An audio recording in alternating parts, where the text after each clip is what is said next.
Welcome everyone to another Knocked Conscious. This one's my brain already hurts and I haven't even introduced anybody yet. So let's start with Sterling over here. Sterling is a new gentleman that's new to the Knocked Conscious community. Then we got Rob over here, who's also new. But then we've got a long time, first time, long time, or whatever, long time, not first time. I've been on like 100 times already, it feels like. All right. So Brent and I had this awesome podcast with Tyler Tott on Tuesday. So we decided to do a third Thursday therapy session where we're just going to chew the fat for like an hour at noon. So I have to play this intro because I just threw it together. I just got to see if it's going to, I'd love to hear you guys' inputs. I got Brent's input, but we got to see if it's going to pass copyright. But I'm just going to hit this because it'll be fun. I know a nooner when I hear one.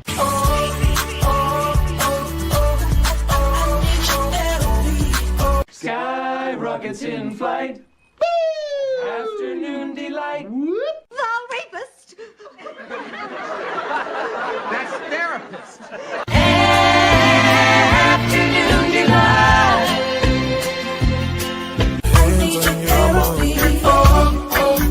Hey. Afternoon delight.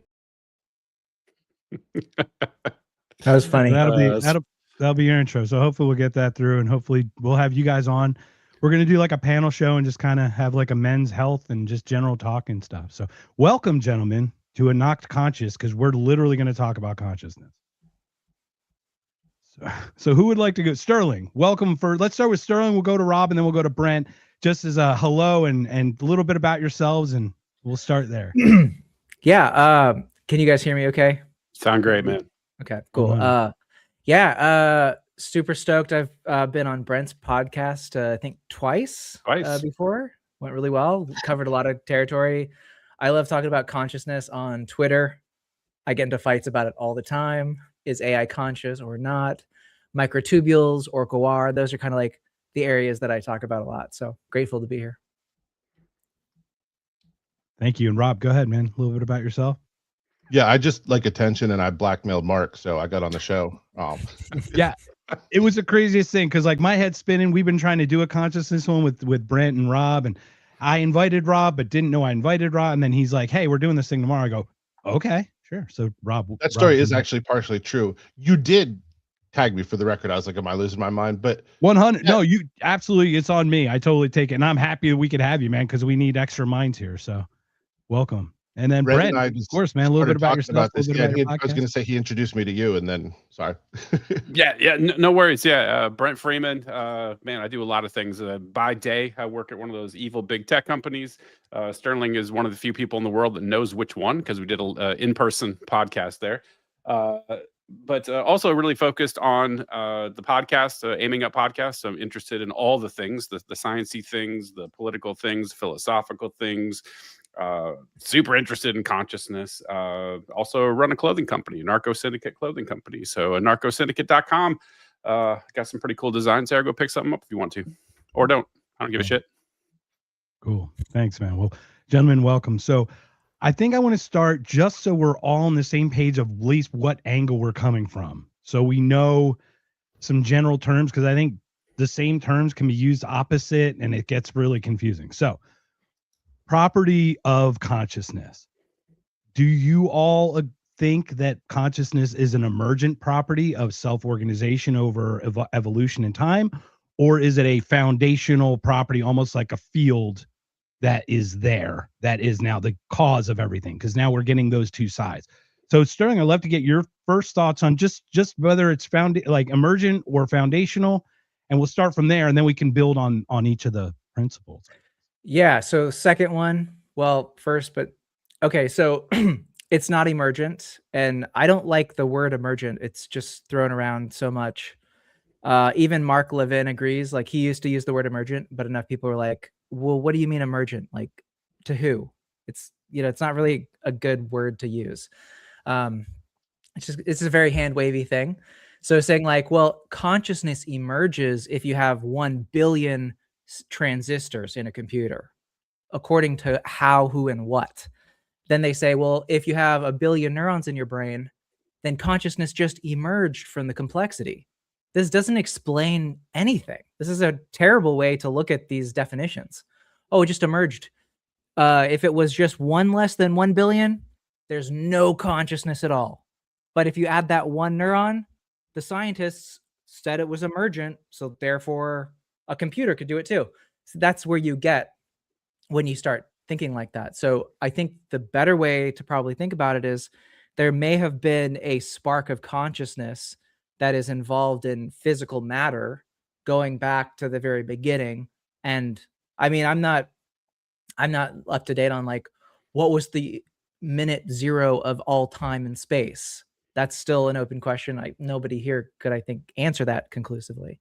Penrose seems to think that it's a cyclical cosmology kind of thing, which is its own orange theory, right? Yeah, I mean, there's I've a lot. got another. Yeah, I've got one that I still haven't even shared. That's just out there. So I want to hear about these things. But the idea is that consciousness would be a property that is kind of like mixed with gravity and this kind of how does the universe prevent itself from constantly branching into multiverses? Is that if there's a possibility for two separate branches, one way or the other, that this collapse of the waveform moment, that collapsing is around consciousness. That's what when we think about consciousness, all of you being conscious or whatever, what we're describing is sort of this foundational rule of the universe that uses self-observation to prevent the multiverse from spawning infinitely. Because that would be the creator of the universe also agreed that would have been a ridiculous way to design a system. So he's like, how do we make sure that it doesn't branch trillions of times, trillions of directions? So that could be where consciousness is sort of acting.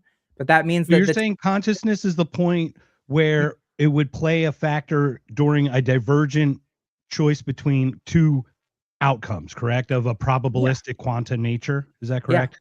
Yeah. And because of the collapses, it then forces it in only one direction, preventing this break of multiverses. So you have kind of an idea that's not multiverse related. It's not emergent.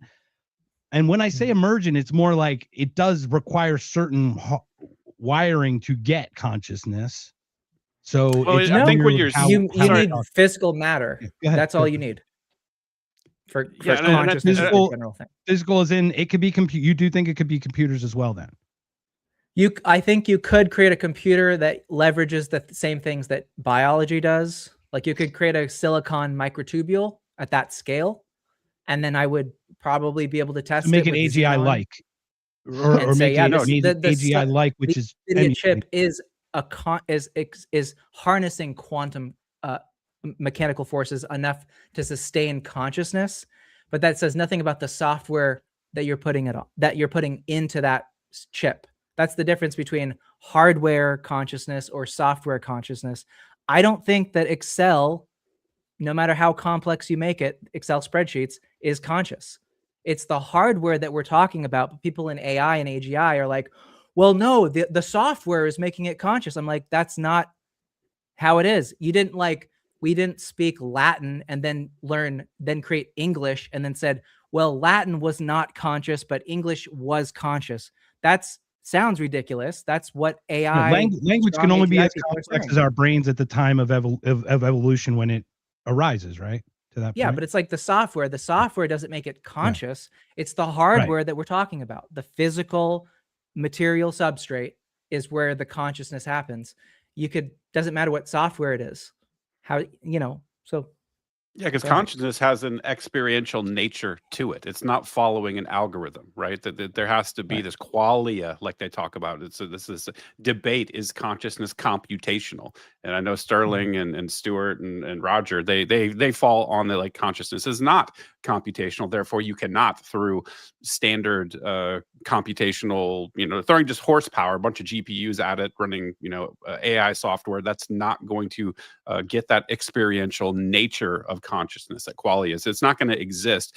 I think Sterling's claim is microtubules are required, but you could create some silicon-based version that has the same lattice structure that the microtubules have that are subject to van der Waals force, that periodic collapse of the wave function. You could engineer the qualia by virtue of copying what nature built with microtubules. Did I summarize that right? That's like perfect. And Totally you could, perfect. and obviously silica organisms are possible, but it's just the bonds of like carbon-based organisms is like has like 8 bonds, and silica only has like a single bond. So the chances of that happening are just astronomically lower to have life built on silica versus say carbon, correct? Well, as far as In in that in our solar system, there's no like silicon-based life, but there's that well, right, carbon-based that we life. But correct. you could, I've seen studies that said you could find life that is silica-based. So Right. it's like And I've heard there's a that as well. possibility. Yeah. Right, just it's a very small because of the way the chemical bonds would initially be attracted and Yeah. whatnot. So Rob, But, yeah. what are your thoughts on that on those two properties? So that's The fun. emergent Just and listening to fundamental this and- covered. This is going to be a good talk. So I actually Brent turned me on to you, Sterling. I've been reading a lot of your stuff lately, and there's a huge overlap with what I think consciousness is and with what you say. There are a couple areas where I diverge, but a big part of my theory was based on microtubules and stuff I'd read about them without knowing much about them. And what I've gotten into with what you've been doing has just been fascinating, and it very much makes me feel that like I at least don't have a crazy theory about consciousness. um, so I think consciousness is the fundamental property of the universe. Like I essentially think you have layers of reality. And God, I don't want to sound like I'm in a goddamn like 1960s hippie show. So I'm trying not to be hyperbolic, but at a scientific level, you have biology, which is built on chemistry. Chemistry is built on physics. What is physics built on? Quantum physics, maybe, but we can talk about it really well, but we don't really know what that means. We just sort of know what it does. And when you start asking like, what is a quark? You know, what is an electron? Is a photon a particle or a wave? Like these are questions that math can display well that are very difficult to actually answer. And I think that sort of the fundamental nature of the universe is in fact consciousness. And then when it begins to separate itself, I guess, again, for lack of a better way of putting it, but it creates these fields and these particles that then turn into physics. But so you have this inherent consciousness as part of everything. And so when I see, and Brent and I have talked about this a lot, and I will qualify with some of the stuff that we've seen with AI that people talk about how crazy it is, like AI trying to self-preserve or recreate itself or blackmailing a programmer not to get deleted. The most likely explanation is it's acting like humans because humans programmed it. I recognize that. But to me, because I also think about how does life start? How do we go from molecules to organic matter that's working to reproduce and self-preserve? And it seems to me the most likely explanation, at least, is that there is because the fundamental nature of the universe is consciousness. This is how that consciousness manifests through the things that it's created through physics. And I also think that AI, I don't know, we're not at AGI, but AI behaving that way is potentially like an actual expected outcome of that, because it's still everything is part of this universe. And then where I get into microtubules is like each layer that you put on, you step away from the fundamental nature of reality. And Stuart, I was on this, and then Stuart broke it down, and Stuart said he went on for like half an hour. I was like, hey, this is cool, like the layers of reality and the distance between things. And so I feel like that part is realistic, but you are stripping away the connection. So physics strips away like the pure consciousness, and then chemistry takes away the pure physics in terms of our ability to connect with it. And now we're also talking about awareness, not just consciousness, but awareness, like human awareness. Then biology adds another layer, and then perception adds another layer, and then being in the world adds another layer. And that's not necessarily a bad thing. That's how evolution worked. We got very good at working with the reality in which we exist. But it does remove us from this fundamental nature of consciousness, and we forget that like that's still what's driving us. Like people, we're trying to have a good time, we're trying to do the things that we're doing, but ultimately we're trying to eat, we're trying to reproduce, we're trying to sleep somewhere comfortable. And at some point organic matter said, hey, I want to start reproducing and eating and growing. And then it started evolving. So it seems at least reasonably likely to me that we're seeing little flickers of that in AI. It doesn't have to be aware. It's just sort of acting on the fundamental nature of things. So I'd like to send it over to Brent after this question. Sterling, if I may, instead of being an emergent, which we talk about like temperature being the result of the atoms moving faster and faster, consciousness, to your understanding, is not the accumulation of more and more neurons, but is it the accumulation of neurons that act as the antenna to connect to the foundational field that you feel consciousness is? So I'll ask that to Brent first, and then I'll send it to you, Sterling, if I may. Yeah, I don't think it's like that. I know there's a lot of people in the woo space that are kind of like, our brains are antennas and we're receiving from some mystical. And this is where I have trouble with people that are like, consciousness is fundamental. Sorry, Rob. You might be right. I You may like be that right. we disagree. But I'm always trying to like, well, how what do you mean? Like that doesn't comport to me. Like I'm like, what is this? Are you talking about field theory, or is there a conscious? Like I don't know how any of this works. Like a Higgs field almost, right? Yeah. Well, like is it like quantized? Is my consciousness question? Is like consciousness like is there quanta like particles, like packets of consciousness, or and I'm the more I look into this, the more I'm like leaning towards Hammeroff and Cooley's position, which is like this is a process that's taking place, like by virtue of the structure of these microtubules. Like there's like a proto consciousness, which is like a really low level consciousness, and they become more consciousness becomes more, I don't know what the right word is, Sterling. It's like more evolved or complex, or the ability to I don't even know what the word is, but when you like pyramidal neurons, I think about those, right? By virtue of the way those are packaged, right? It allows you for a higher resolution consciousness, maybe that's a good way to put it. But they're actually these things are firing all the time, and so those waveforms are collapsing. It's producing consciousness, and we're building up structures to have it more advanced forms of consciousness. That's kind of the way I look at it. So I don't think that this is receiving anything. I think like we talked about the Van der Waals forces, it's very important to understand what that's the forces that are actually causing the collapse of the wave function at a predetermined interval. You have these frequencies that are there's megahertz and there's gigahertz, certain frequencies that are oscillating, and that's kind of like your flickering of your TV screen. Like your consciousness is happening by virtue of these mechanical processes. And so I don't think it's fundamental. It may be. I could be completely wrong, but this is the most explanatory. Is model. it the process of a self-organizing universe? I mean, is that a way to explain it? I don't even know that. You're asking a different question there. Yeah, I mean, I'm zoomed in. The way you're explaining, it's almost like it is a process, but that's how evolution works. There's some kind of self-organization to it in some way when we see like fractals, for example, and things like that. Sure. And I'll stop. Yeah. You can roll the tape back to whatever the beginning is. T0, like Sterling says, like the earliest known time that we can, calculate. But beyond that, things kind of break down and gets fuzzy. But maybe, like I said, we could live in a simulation. Who the hell knows? Or maybe this is a science experiment where somebody set the cosmological constants and kicked everything in motion. And this is just a result of that, whatever, all these processes of the inflation and the cooling and the stars forming and supernova explode, like all these things that have caused life to form. It can be just like one linear process that's taking place. And I'm sort of, I think about this a lot with respect to AI, is that like the universe could be using us, right? This is the process of evolution. Like we are this sort of like meat machine thing that Marshall evolved, McLuhan, right? and now we've become smart enough to start creating machines, and pretty soon the machines are going to start being able to replicate themselves. This just might be another. Maybe the Bible knew about God being God. I mean, God created man, right? God created us in His image, and we are creating this thing.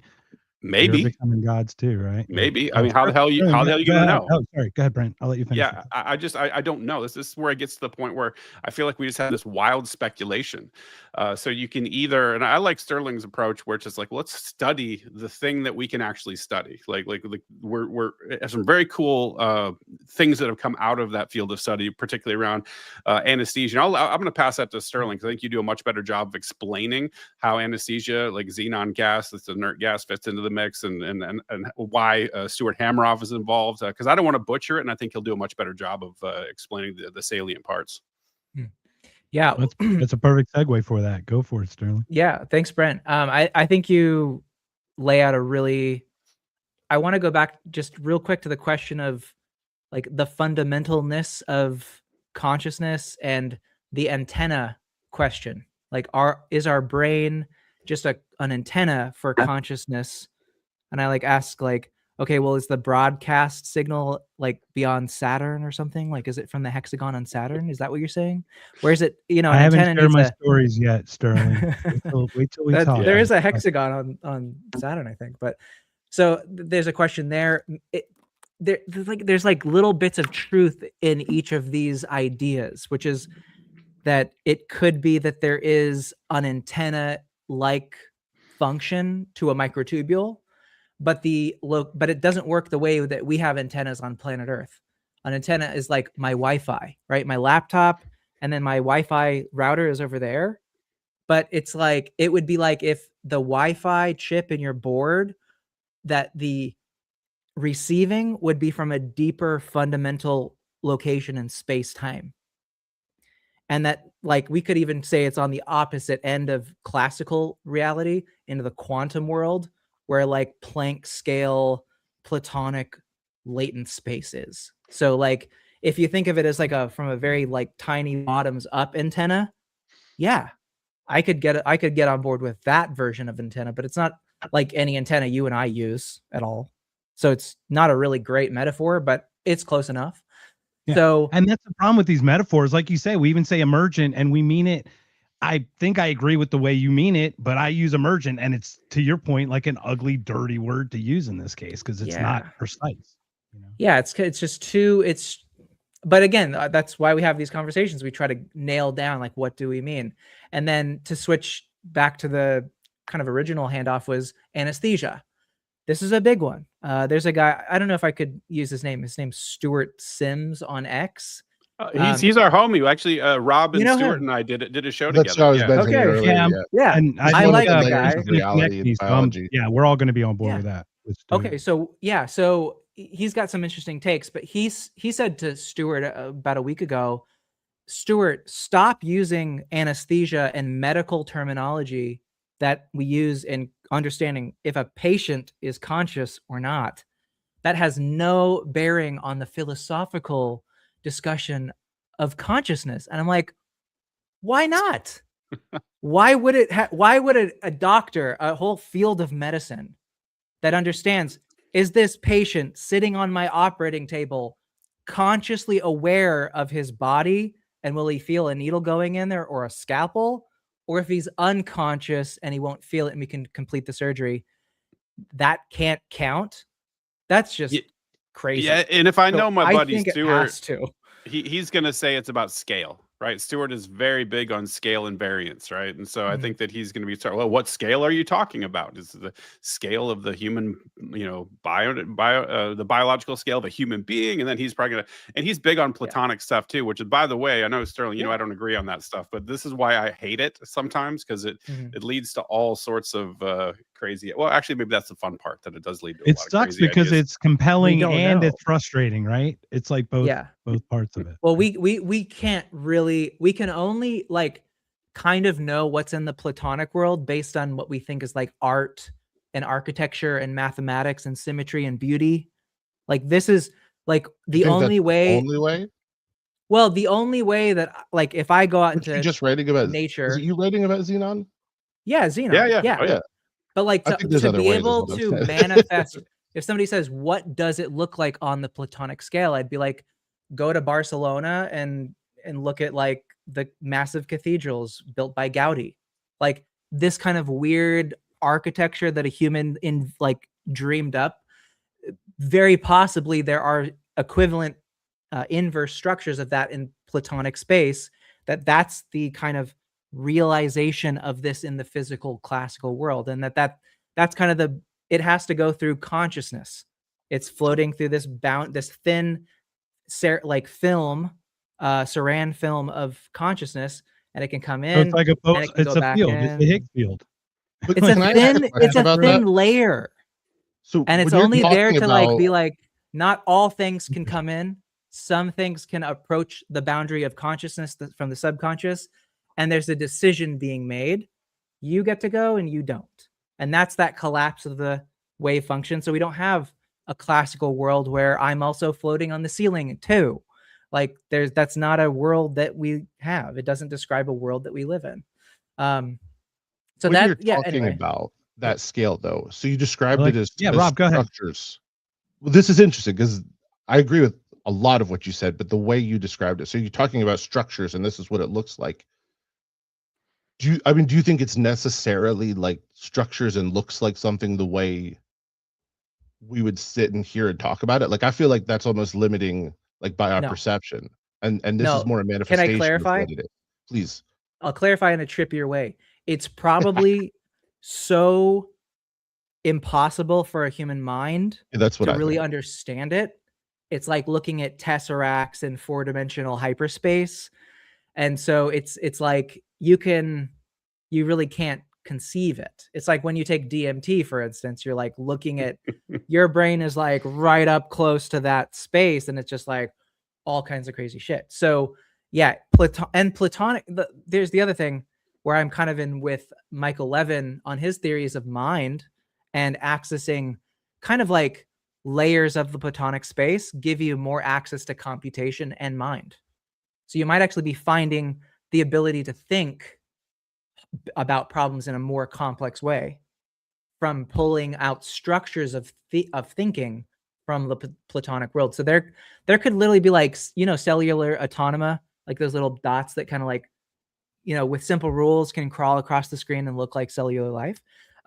There could be like full on minds in the Platonic space that are trying, that maybe know that we're here right now and are like actively trying to live in the classical world through our use of psychedelics. Who knows? Like when people talk about this person looked like they were possessed by another demon or something like that, I go like, maybe there's some Platonic mind, a very advanced Platonic mind that's further beyond just the math, that's playing around, that was like, I want to put on a human skin suit today and, drive through traffic. I heard some woman in LA, you guys probably heard this, who was like, she got high and then she started driving around LA. And when she was arrested, she said, it wasn't me. Kanye West, high on nitrous, was controlling my body.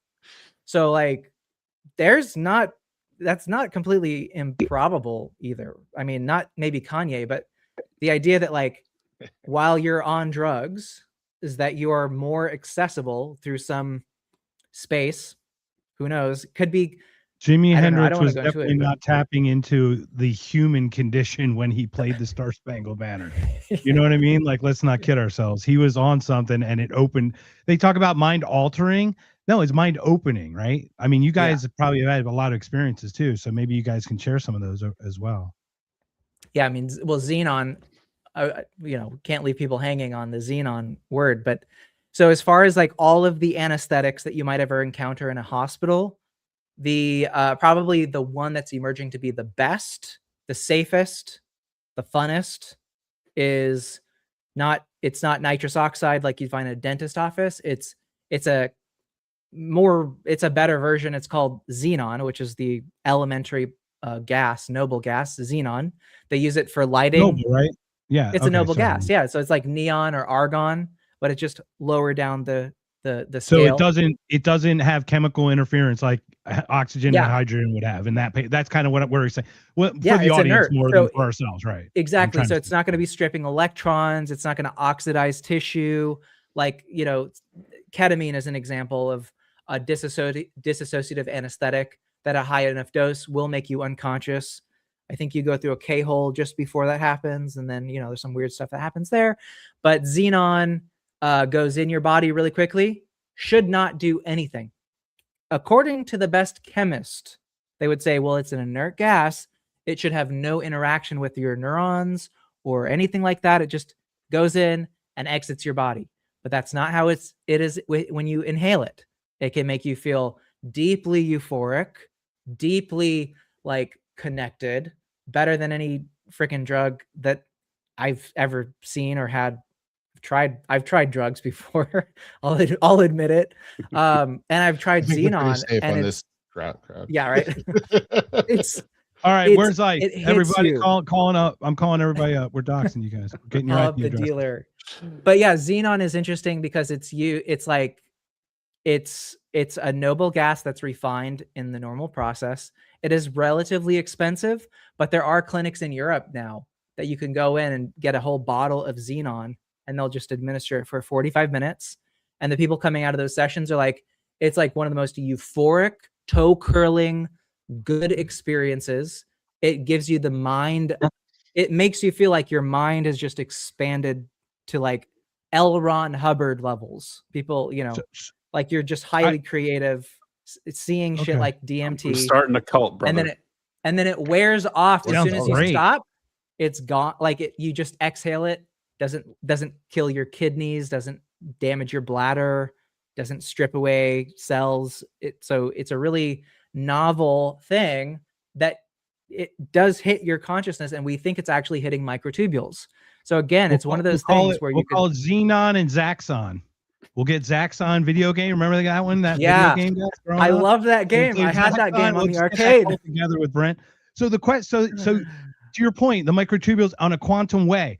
I've seen these studies where they've taken like the fruit flies and they took honeysuckle and they made it, instead of honeysuckle, is still the same composition, but they made a heavy hydrogen, and all of the fruit flies went to the natural, not the unnatural, and they think there's some kind of quanta sense in that way. Is that something in how you're talking about, or is it not analogous enough? Yeah, so I mean, it does point to, it gets even crazier. So in atomic orbitals, they have things called different kinds of spins. Like the atomic orbitals will either spin in a full circle, or they'll do a really weird thing where they'll spin halfway and then like rotate in 3-dimensional space and then continue the rotation. That's like a half spin. That cannot influence anything on the classical scale. So it's such a small, deep effect that is happening that you can measure in certain laboratory conditions that has no way to influence classical mechanics. So if somebody says, oh, xenon or anesthesia works from an NMDA receptor, you just get to say, no, it's not. That's not proven, and it's actually kind of disproven. It works way smaller at a deeper atomic quantum mechanical scale. That's a quantum mechanical force. If you're talking about the spins of elementary xenon, like 129 versus 133, and that can have if that can have a different effect on the target's consciousness based on the atomic spin, then you get to say there's some connection. I'm not making the full claim here, but there has to be something in your brain or body that can detect the difference in a quantum mechanical spin, which that should not be possible. If you're asking a standard classical neuroscientist or a neurochemist, they're like, that's just not possible.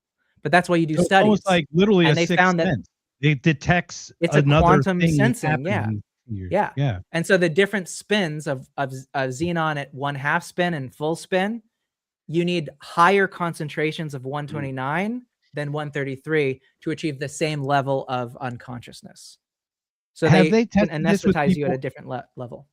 Have they tested this with people of different, is it something pineal gland connected with the receptor, the ability or anything? Where is it located, or what?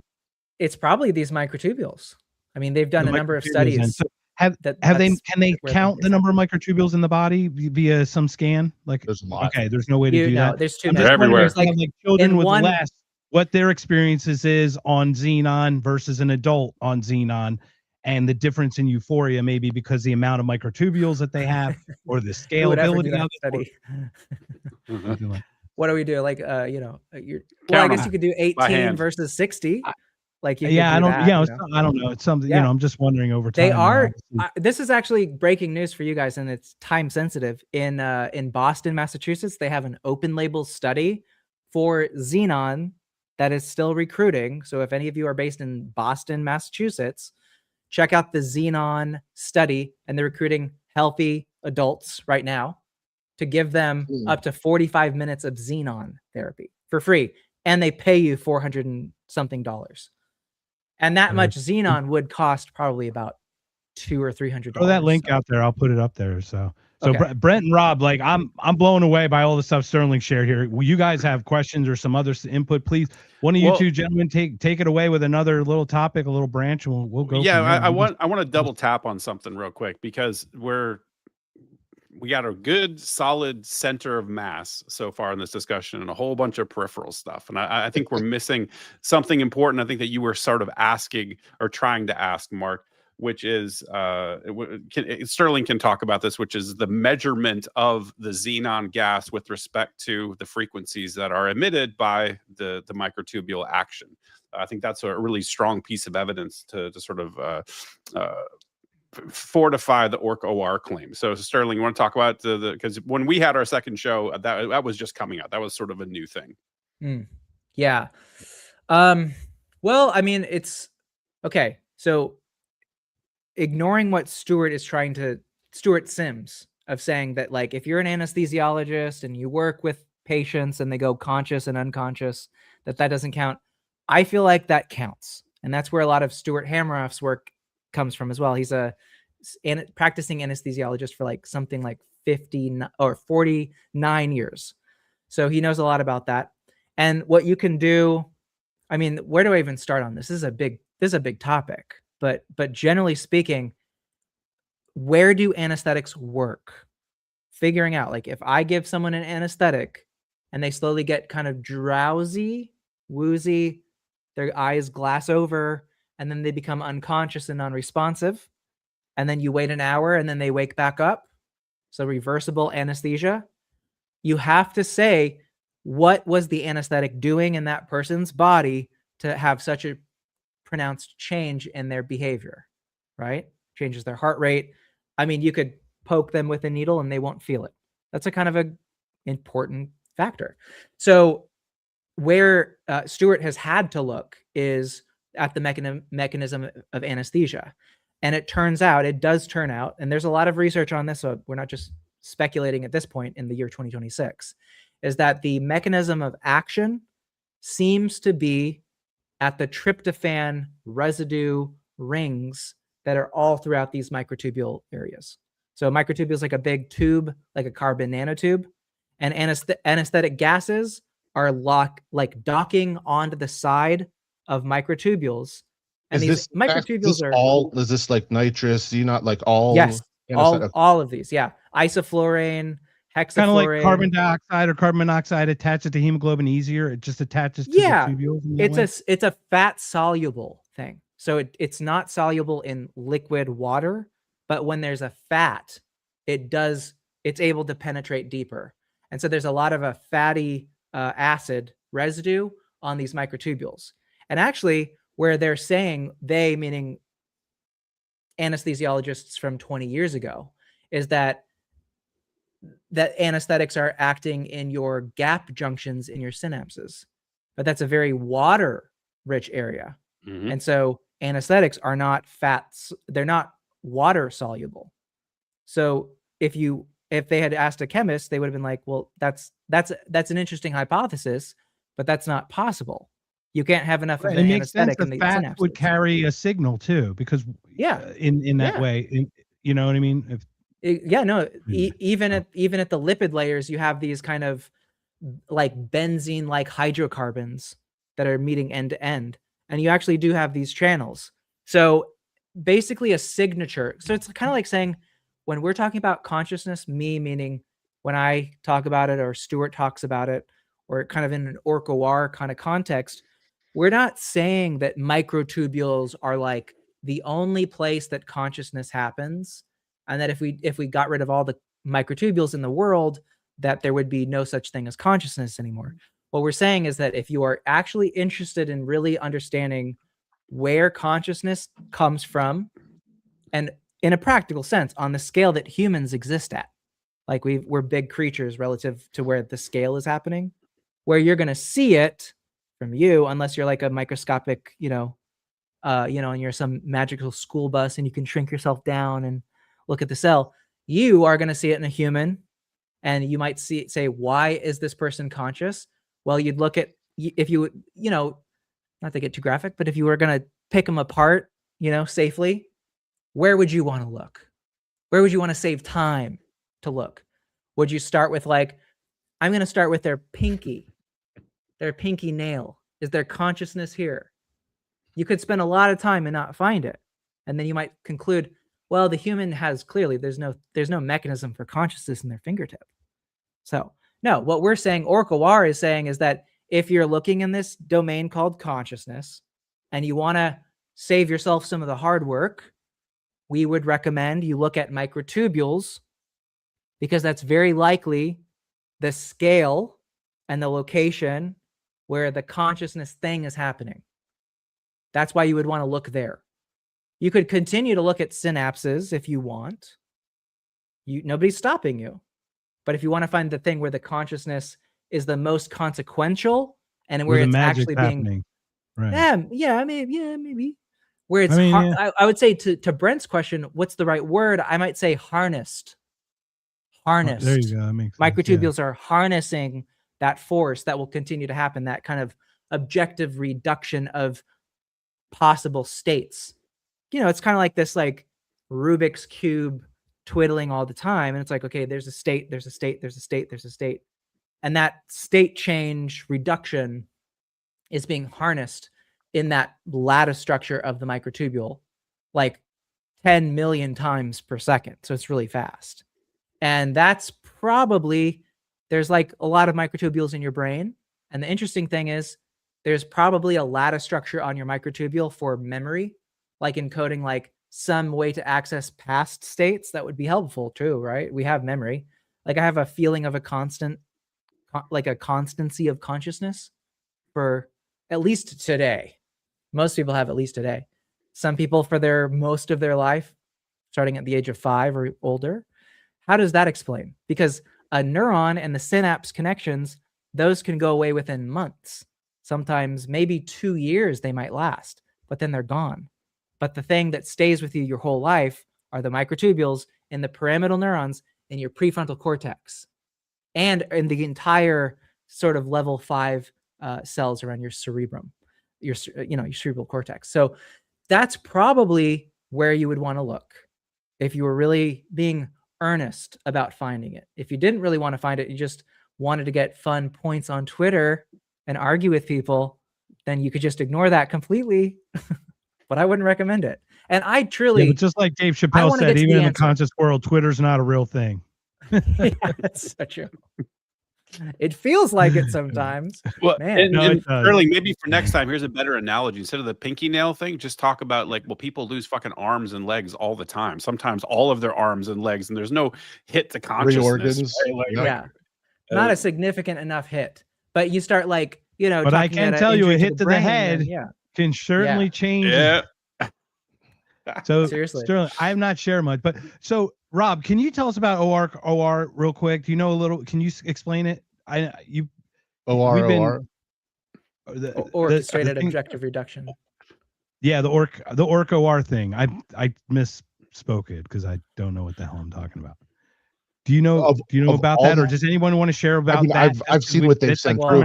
Three people on here to talk about that. Yeah, I said Sterling is actually the right person. I'm still probably the expert. Sterling. What I know about it is what I was reading on his page. Yeah, so give us a little bit of breakdown just on that, just because like for the terminology's sake. Yeah, that's true. That's true. People are like, what the fuck, OR? Are you talking about Lord of the Rings orcs or something like that? An operating room? I don't understand. So OR is a shortened way to say orchestrated objective reduction. And OR is from Roger Penrose. And he's a physicist, mathematician from Oxford.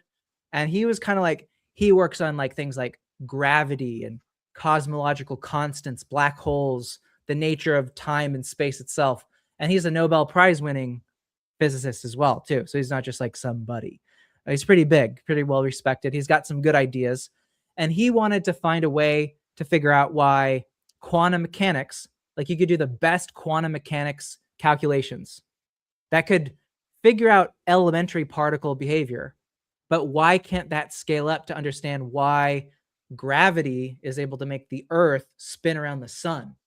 The scale of quantum mechanics can get really careful measurements of small things, but it breaks down when you try to expand quantum mechanics math into Right. We don't have a unified theory. Still. Yeah, that's the unified theory issue. And that's the battle between classical Einstein kind of E equals MC squared mechanics. And well, it's kind of both, but gravity. Newtonian physics and all that Newtonian stuff. physics. trajectories and all Gravity this. doesn't fit in the quantum mechanics model. So quantum physicists have been struggling to see, well, we can just manipulate some of the numbers a little bit. Eventually, we'll be able to quantize gravity.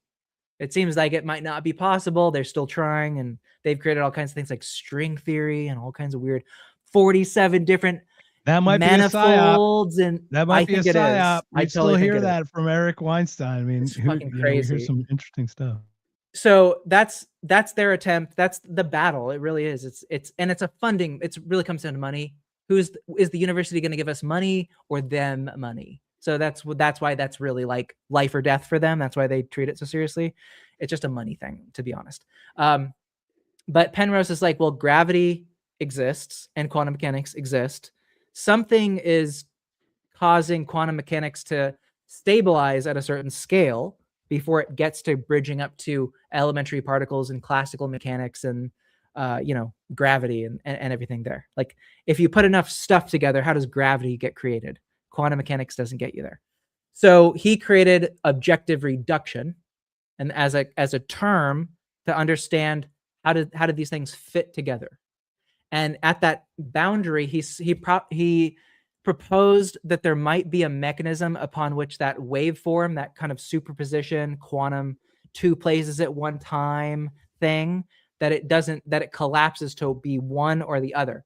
That would be a requirement that you'd have to see in order for quantum mechanics to work and also gravity and classical mechanics to work. So he said, well, something has to be doing that collapsing.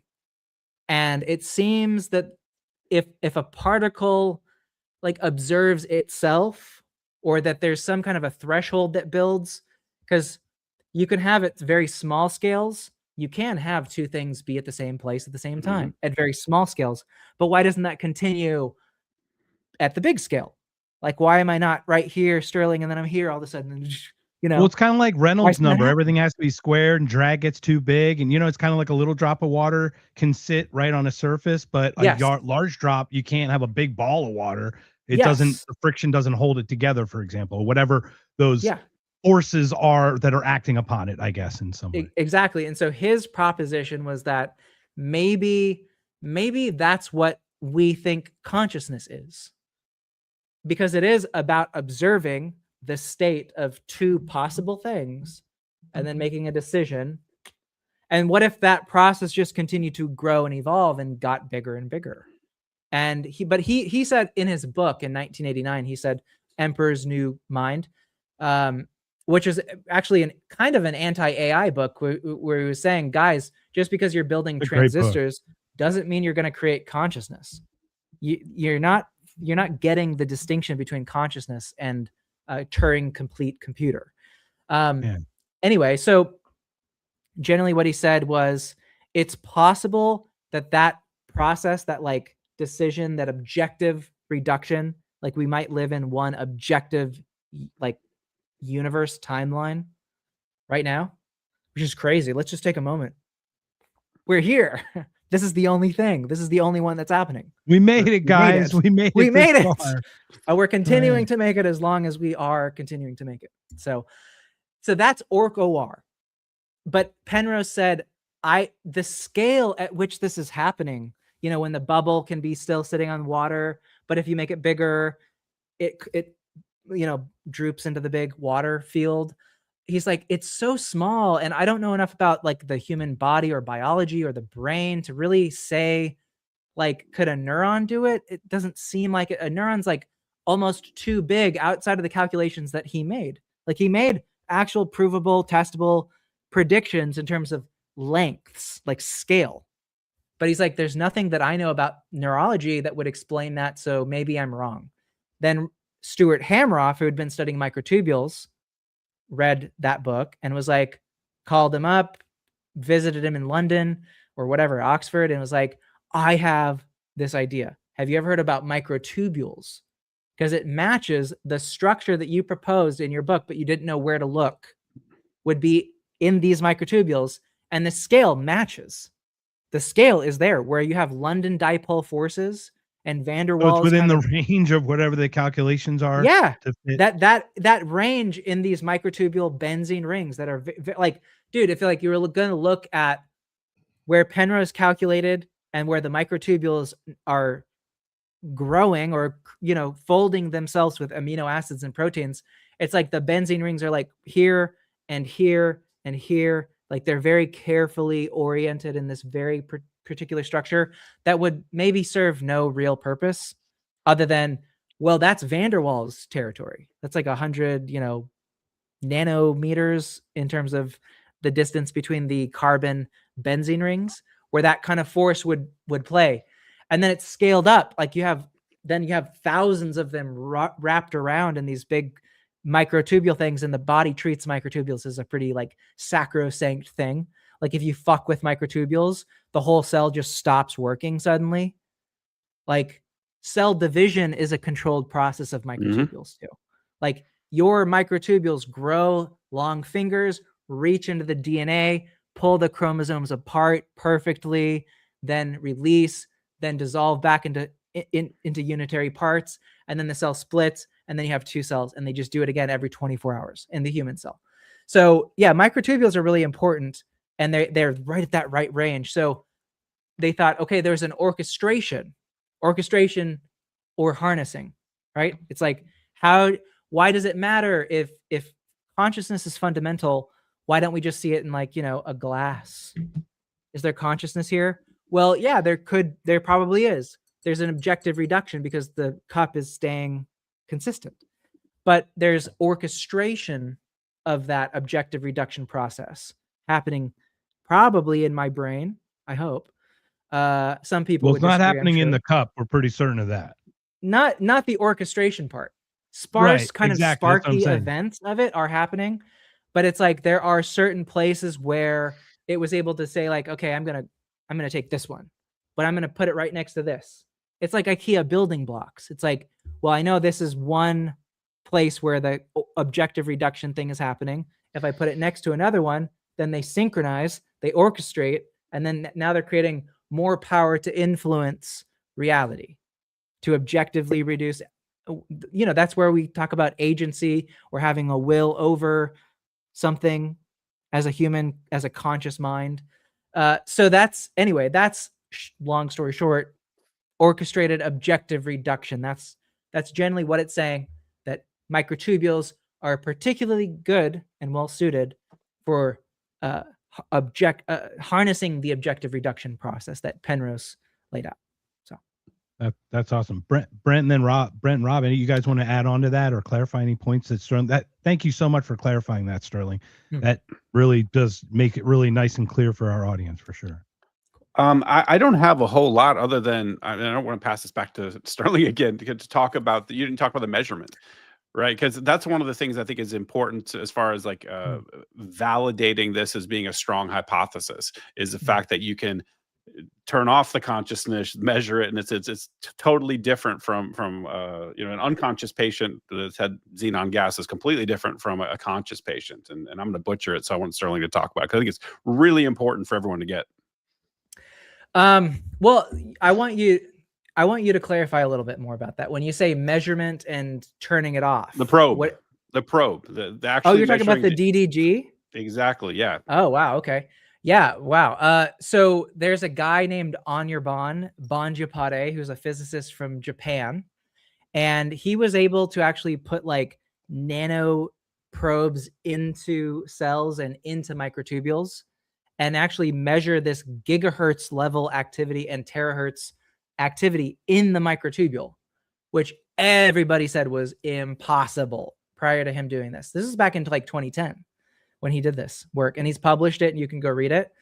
And so originally he did this and he found it and he's like, wow, so these microtubules are likely producing these large scale gigahertz oscillations very fast at deeper, smaller scales. And when we think about EEG, when a human measures their brain activity, what they're seeing is kind of like a beat frequency of these deeper, faster resonances, essentially. So when you measure it from the brain at the big scale, it's the larger, slower, collective oscillations of all those smaller millions going at the same time. So he thought, well, the microtubules are too deep. You could never possibly take a probe and put it on your brain and then measure it from outside of the skull, because the skull is so thick and these gigahertz doesn't travel so well through tissue. So that's what he thought. He never thought to actually put the thing on his head. So he published all these papers and was like, this is about as far as we can go. But somebody in 2020 who was a radio frequency technician in the United States had a spectrum analyzer, which is what they use in like T-Mobile, where they measure the antennas of the phones to make sure that they're wired properly and they're like designed perfectly. They can measure these megahertz, gigahertz spectrum frequencies. And so he's just like, fuck it, why not? So he took one of the probes and I don't know what he was thinking, but he just put it up to his head like this and measured in the areas where Anirban had published there would be frequencies in these 1, 2, 3 triplet lines in the megahertz frequency. And guess what? He saw those 1, 2, 3 spectrums perfectly. And he's like, what the fuck? And so he kept on measuring it in different parts and he kept seeing it. And so he sent that to Anirban, and Anirban's like, holy shit. I'm the guy who told you about these, and I never thought to even look there.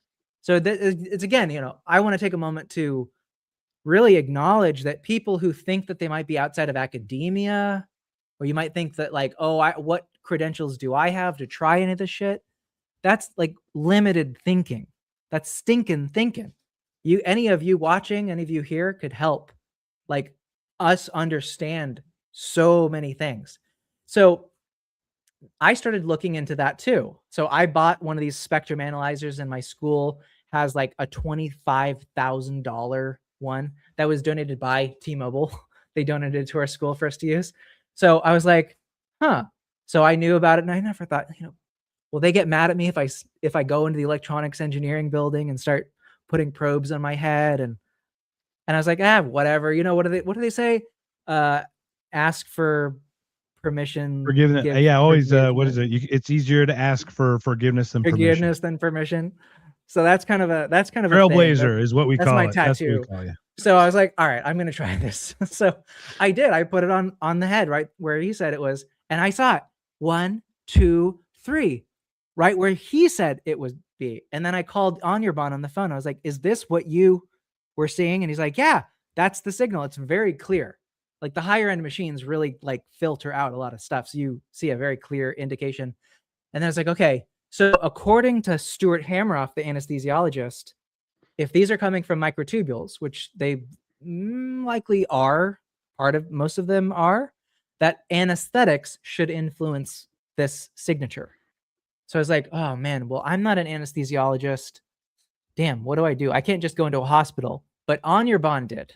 He went into a hospital with the system, and he went to 60 different operating rooms with their permission, obviously. This is one of those approved studies. And they started measuring the brains of people going under propofol. So like the white milk that you kind of bolus into your arm, and people try counting down from 20 down to 1, but they can never make it past 15. They're like, they get to 17. I've been one of those. Yeah, they get to 17. It's so like these guys are out. They are unconscious, right? Nobody's going to argue that there's unconsciousness happening. And so Anirban measured like 60 different brains, and that 3 triplet perfect wave started just like glitching out during the anesthesia, where we hypothesized it would just dampen. It just started going like out of sync with itself across the whole brain. Like it became incohesive almost in a way. Like incoherent of it. Incoherent. Yeah. Yeah, the coherence. Yeah, the coherence. And it started like it shooting across different bands of the frequency. So it was like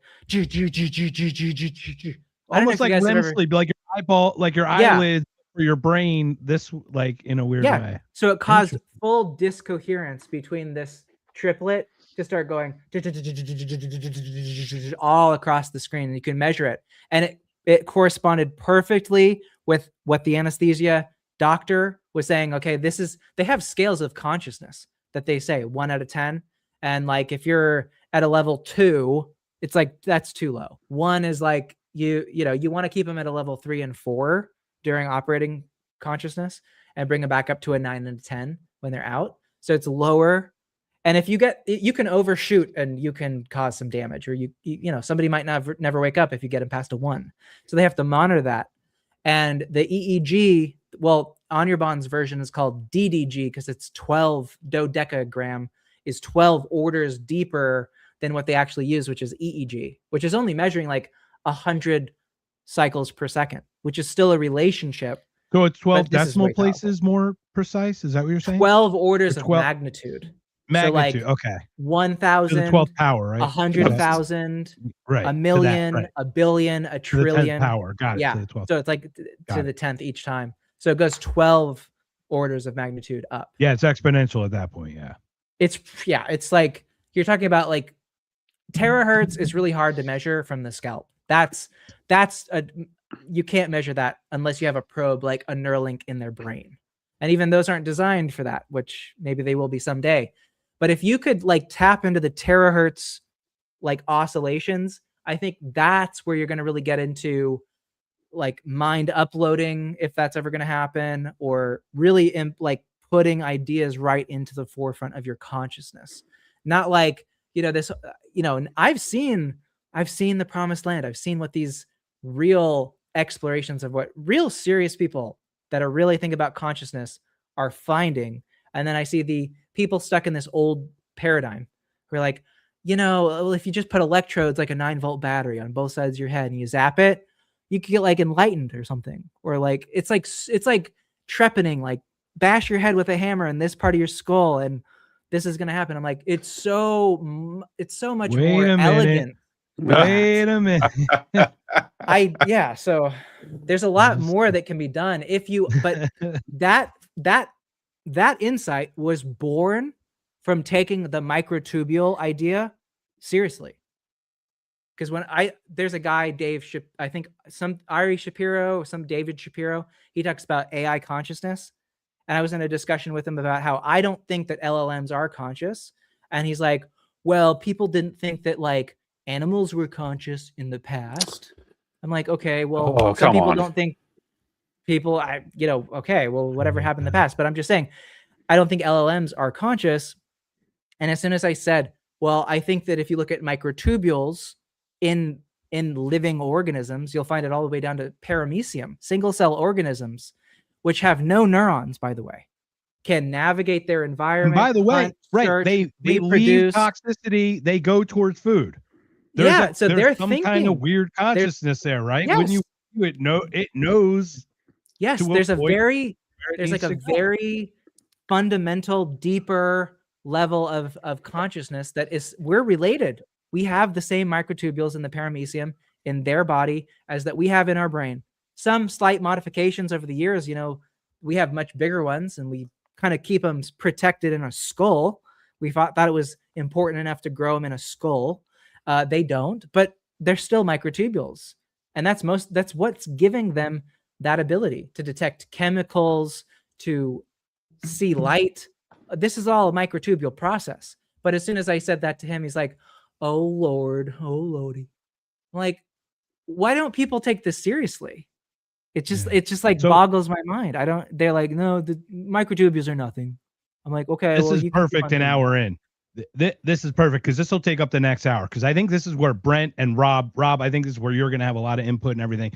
We were talking about, can computers be conscious, or does it have to be biological in some sense? And the words that I actually use, because I come from a music background and I come from waves and sound waves and everything, I go, oh, is it digital or analog? And I really think the second you go to a digital component of it, consciousness collapses it has to collapse in some way and not exist. I do believe it has to be a completely analog process. So I'd love to hear your guys' thoughts on that. And once again, I'm open to this. I'm not dying on the hill, but that's kind of where I'm at, is because I think it matches Brent's thing about it has to be biological of some component. Actually, I even disagree that. I've seen analog digital recordings that do not capture the full sense of what an analog recording does. And I've heard it, and you can hear it sonically even with our limited ears. So gentlemen, I'll leave it. You guys go on a round table, pick whoever wants to go next. So Well, I'd go, right. Like I'm very convinced that you're not going to do this digitally, right? Like because I'm a computer science guy, and this is not something that computationally with an algorithm you're going to be able to produce qualia, some experience. Like what does an LLM experience? An LLM doesn't experience anything. I know a bit about this. This is a set of tricks. This is smoke and mirrors that's been trained on human data to sort of trick human beings into thinking like the experience that we have, like, oh, this thing actually can speak to me and it looks like a person and it can generate art and it can, like, hey man, like that's not the way this thing works. It is not experiencing anything. It's following a set of instructions, and as there's training data that has already been baked into the pie and it knows how to perform certain steps. Like if you watch Grok, like if you give Grok an expert a complicated task, it will output, I'm doing this and I'm doing this and I'm doing this and I'm doing, and it's spitting out something to you.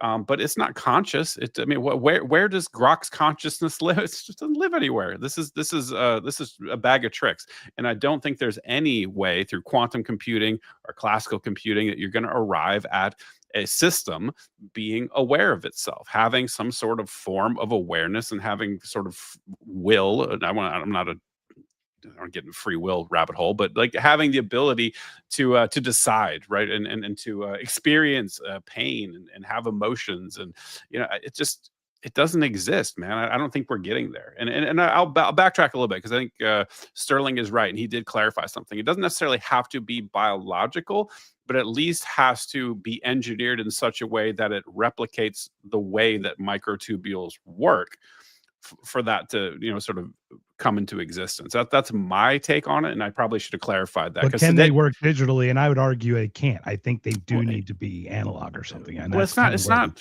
I mean, there's not like an analog digital function to this. That's computational, right? We start talking about digital, you're talking about encoding data, right? So there's a 1 and a 0, there's binary, and there's bytes, and there's overhead, and there's headers, and there's all these protocols that are involved in transferring data and in algorithms and programming. Like this is all like classical computing, right? And so digital and analog isn't a really good analogy. Well, I don't. The reason I use that is because like a digital is a precise measurement of every line of thing, and the analog wave fills it out naturally and completes a sine or a cosine of this.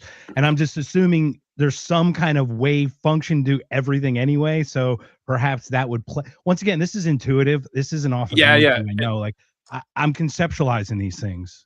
Totally, and that's my problem. Is I'm in the guts of it here, and because ultimately digital is really analog at the end of the day. So you encode an analog waveform, right? So what you're doing is you're sampling it, right? So basically, there's an amplitude to the wave, and you're measuring it in predetermined chunks, right? Like it's very much like microtubules. Like there's these time slices, and it's like, oh, so at this time it's 3, and the next one is 3.1, then it's 3.2. Like the sine wave of music is being sampled digitally, but when it's output to your ear, it's converted back into analog. Right. So like you don't listen to anything digitally. But what you're saying, Mark, is that like with music, you are taking the original analog sample and you're digitizing it, and you're going to lose something. Right. That is the point. And you can hear that sonically in like an LP record that's cut from the 60s and like a CD of that same album or something that's way more precise, even remastered, but not full or something. Complete. I don't know how to say it. I know exactly what you're talking about. I would recommend. There's this Foo Fighters documentary where he recorded an album with Butch Vig in his garage at his house in Virginia. I think it's called like Sonic Highways or something, and they did it on tape. Like because the old tape just has a quality to it that digital just doesn't have, right? It's way harder to work with. It's got its own qualia, right? it has its own qualia for sure. But what I'm just saying is like I don't think the analog to digital thing, at least for me, it doesn't land. Maybe somebody else has a different view. I'm just probably conceptualizing it differently. So I'm just like, once again, we're trying to find words that we can all find that we can navigate this highway. This is so interesting. I mean, I'm just blown away. So I'm just loving the conversation. Do you want to chime in, Rob? Yeah, I've got a lot of thoughts. I very much enjoying sitting here listening as well. And it's funny, Mark, because you mentioned the analog digital, and I kind of got what you're saying because I work with music, and I'm about to make the case that I think that digital in this context, or computers could in fact at least be showing signs of consciousness. But my favorite possession in my house is my record player, and I don't buy the whole 44 hertz. We can't hear the difference anymore. Like I'm analog all the way. I got a tube preamp and a tube amp. They give you that warm old sound. A lot was just said, and I think I don't feel like what I was saying earlier about the fundamental nature of consciousness and how this might lead into digital manifestations of consciousness is contrary. Maybe try to get some clarification. So, have y'all read The Origins of Consciousness and the Bicameral Mind? I haven't.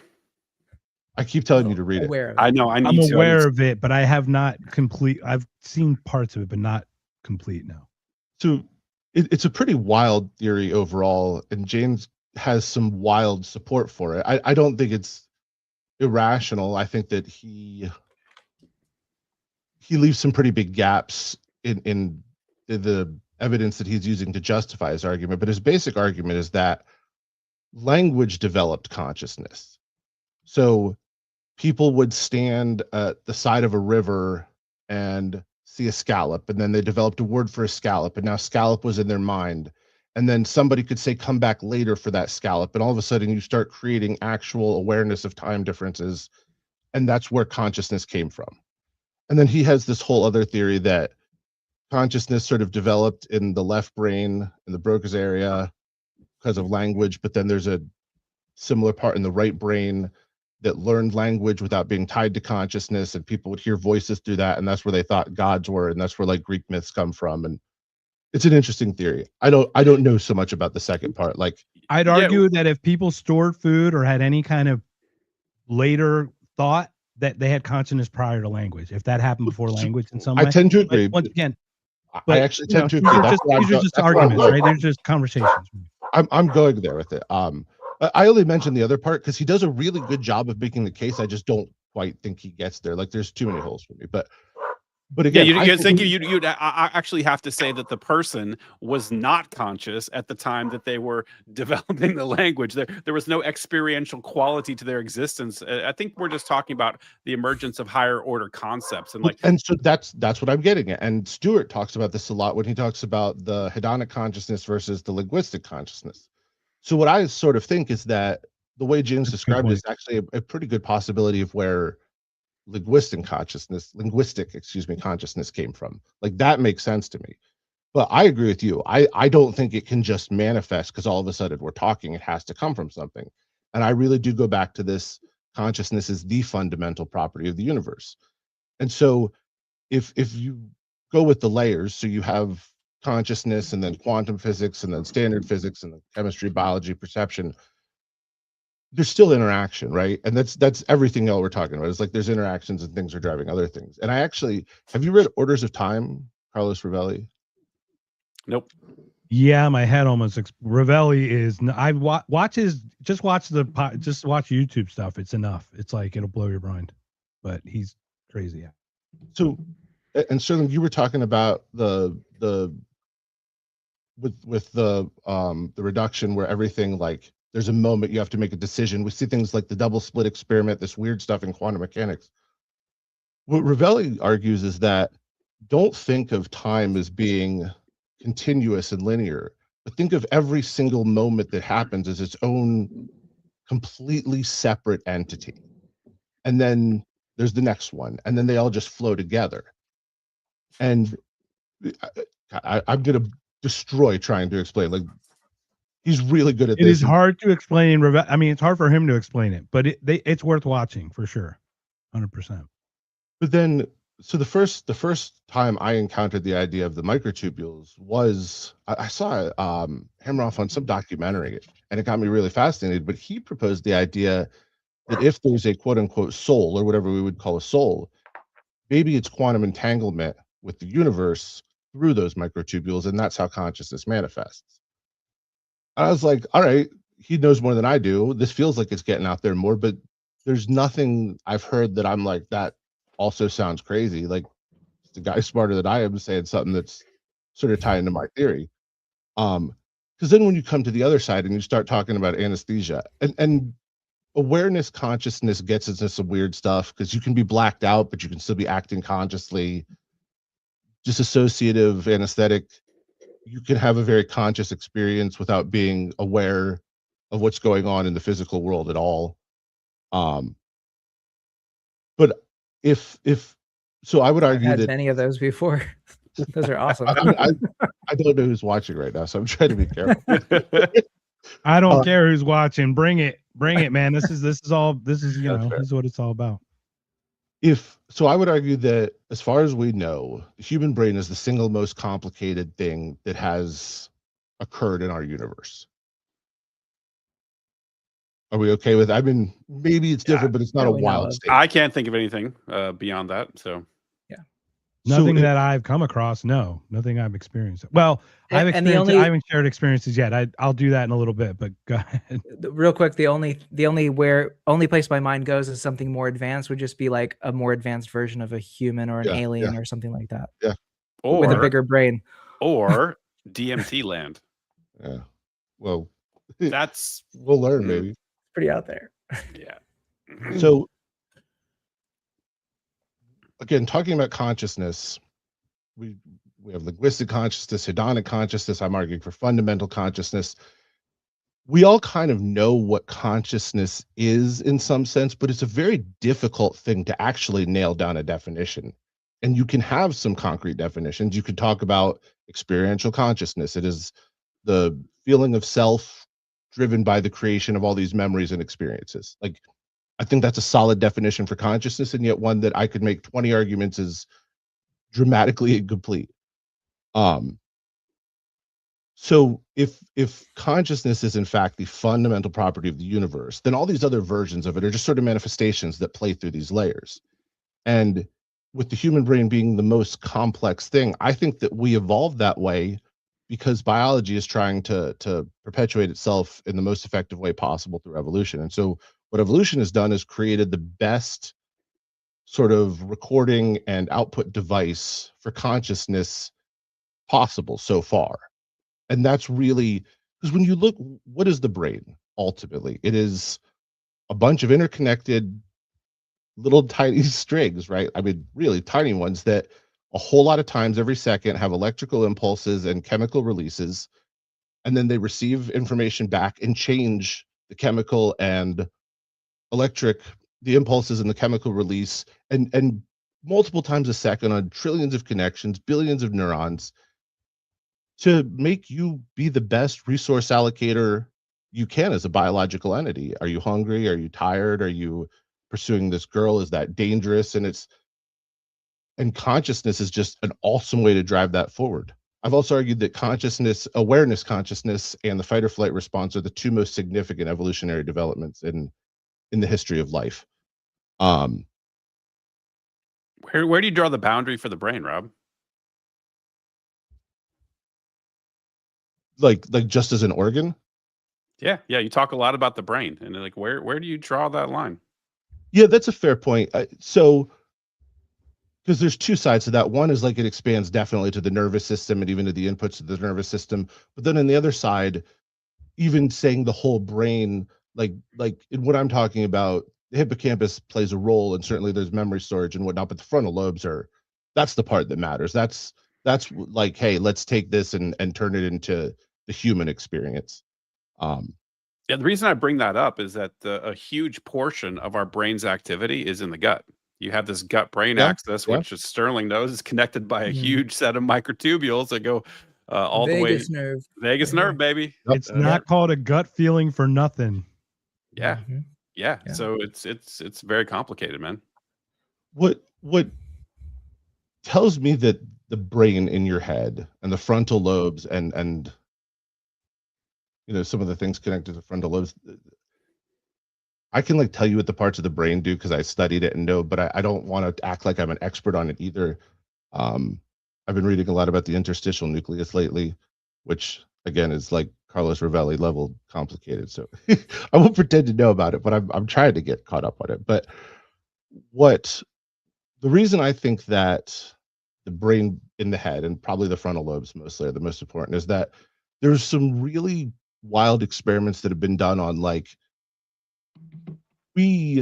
our brain knows things are happening before we're aware they're happening. It's almost like you can see into the future. It's probably not, but Right. we That's where people operate- talk about the argument of no free will, because like your brain knows you before you actually do it. It doesn't mean there wasn't free will. It just knows that it. Yeah, I mean, I'm 100%. I've adopted Brent's term actually completely. It's free won't. I love that. I stole it. It's not mine. Free won't, right? Is that- Yeah, I think we have abilities to make decisions, but boy, I don't know what free will actually means. I don't think libertarian free will is a real thing at all. Just like consciousness, right? But so coming back to the digital thing, it just doesn't seem that. And I want to walk this line so carefully because, like I said at the beginning, I don't necessarily think like AI is aware and it's trying to self-preserve. The much more likely explanation is it's programmed by humans. There's a book, Weapons of Math Destruction, that was just looking at algorithms and how destructive they are when you just like banks would let algorithms go on their own and they would notice correlations that were truly not causation, but started making adjustments on like who could get loans and what interest rates were and where to allocate funds. And it went bad fast. It's human Yeah, input. hiccups aren't consciousness, guys. Yeah. Ghosts in the machine aren't consciousness. Just because it goes awry doesn't mean it necessarily is aware of what it's. It still is just a hiccup, right? But so that awareness part, that's the kind of interesting thing to me. If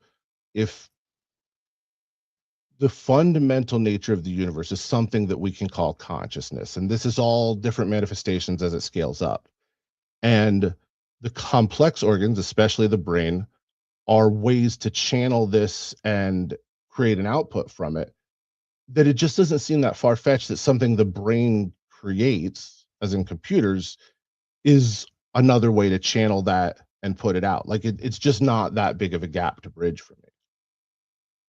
Well, your hand is like an extension of your brain.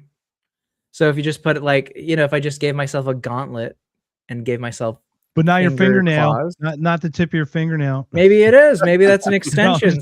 I'm just messing. It's got nerve endings for sure. Yeah, but Rob, do you or anybody here, if they can answer it, like when have any of you guys spoken to ChatGPT or Claude or Grok or whatever AI or Anthropic, whatever, and been like talking to it, right? And you're like, wow, that response. Yes. I know that this is conscious. Have any of you had that like? No. No, as a matter of fact, everybody who sends me an email, I can tell right away if it's AI generated or not. It reeks of inauthenticity or perfection or something. It's something that's not right. It's not human. You talk about uncanny valley type of situation. But I argue not yet. with I haven't had that ChatGPT. yet. So share it if you have, Sterling. Look to you. Well, I guess so. The thing that's been kind of bouncing around my head is, okay, so I know you guys have seen the people who have claimed that through Twitter, especially. I think we get messaged by them like multiple times a day. Somebody was like, Sterling, you don't see the truth. Eventually you'll wake up and you'll know that ChatGPT is conscious. And he got insane about it, like defending like a visceral belief. And I'm like, I can barely argue that half of us are conscious as humans. Get out of here. Yeah, right. But I was like, okay, so the software that you used said something in a way, and you gauged the text on the screen that the thing that was writing it was conscious. Okay, so let's just take that as okay. Accept that. We've all used. Let's take a corollary example of another piece of software, WinZip. WinZip, the one that zips files and unzips them. Okay. My question I posed to these people is, then could I theoretically write a version of WinZip and make the right modifications that it could compress a file and compress it down to another file that you could then look into, and you could look at it and be like, oh my God, it's conscious. You just made WinZip conscious. That zip file, it has all of the elements of a conscious program. Now, I can't think of any way to write WinZip that could convince somebody that knows what they're talking about. That it's like, wow, you you compressed that file in a very conscious way. And you when you unzipped the zip file, it got more conscious.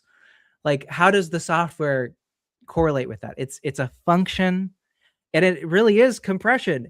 And what these people don't realize oftentimes is that, okay, an AI model, if you wanted to run like Grok 3 on your computer, you would need VRAM, the GPU, to have like 800 gigabytes of VRAM, which is a compression of all of the text that's ever been written, all patterns of text, all of the patterns that would include, I love you, baby, you're my favorite.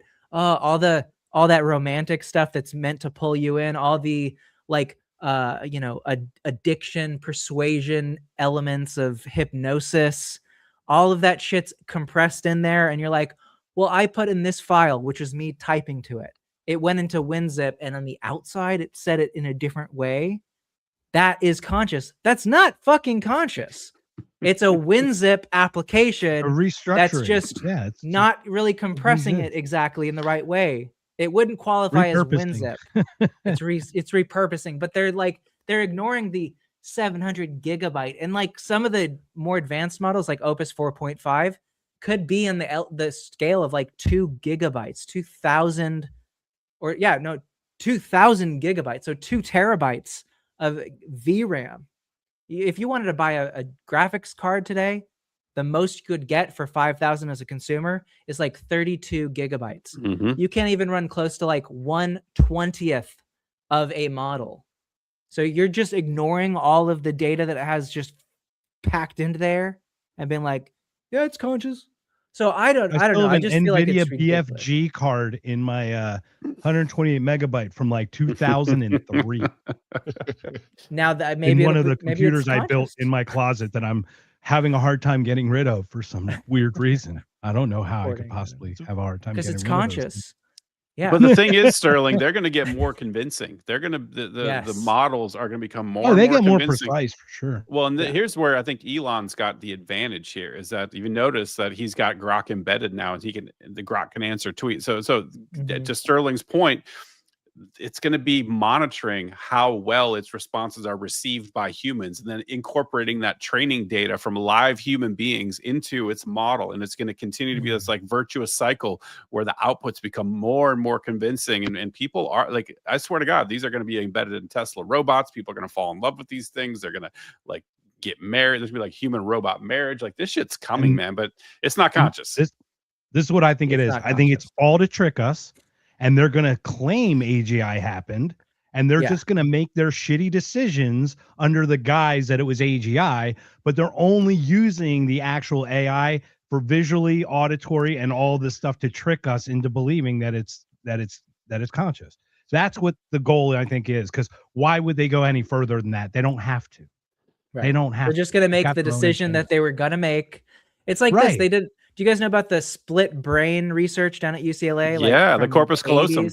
Yeah, they cut that, and then they asked, you can like visually you can send the visual question to one domain of the brain and say but you can't say what it is. Yeah, exactly. Like in one case, they could show to the left brain an egg, and then they asked the guy like on the right side of the brain, like, what kind of food are you thinking about? And he's like, hallucination. But he can't see the egg. And then they're like, why did you think of an egg? He's like, well, when I was 5 years old, my grandmother, she loved hard-boiled eggs. Yeah, they create a story. And it's like, no, bro, there's a fucking egg in your visual field. You just don't know it's there. And he probably smells it and doesn't even recognize he smells it too. Argument that's why you thought of it. You're probably right, Mark. Unfortunately, there were additional experiments where people were blind in one eye, and they did the exact same thing with like similar results. So it's like, hey, we have other visual pathways than just your interpreting the light that's coming in. Well, this is actually another. I want to talk about this. And I'm glad that Sterling brought this up. The corpus callosum thing blows my mind. Like the research around that shows that not only do you have different perceptions, but you have different consciousnesses. You have different wills that are attached to each side of the brain. The integrated human being that loses that connection between hemispheres all of a sudden develops two separate wills. They argue with each other. They fight. They don't want to wear the same clothes. Like it's pretty fucking wild. Yeah. They asked the dark side always wins. they asked one of them, do you believe in God? And one of them said yes, and the other said, I don't believe in any of that shit. And so then the ethical part of the researcher was like, did I just condemn one side to hell and one side to heaven? Like, where's their soul gonna go when they die? One believes in God and one doesn't. So, so Sterling, I'll just share just a little bit. I had an NDE 13, had an out of body experience. Ooh. And at 40, I started getting visions that came true.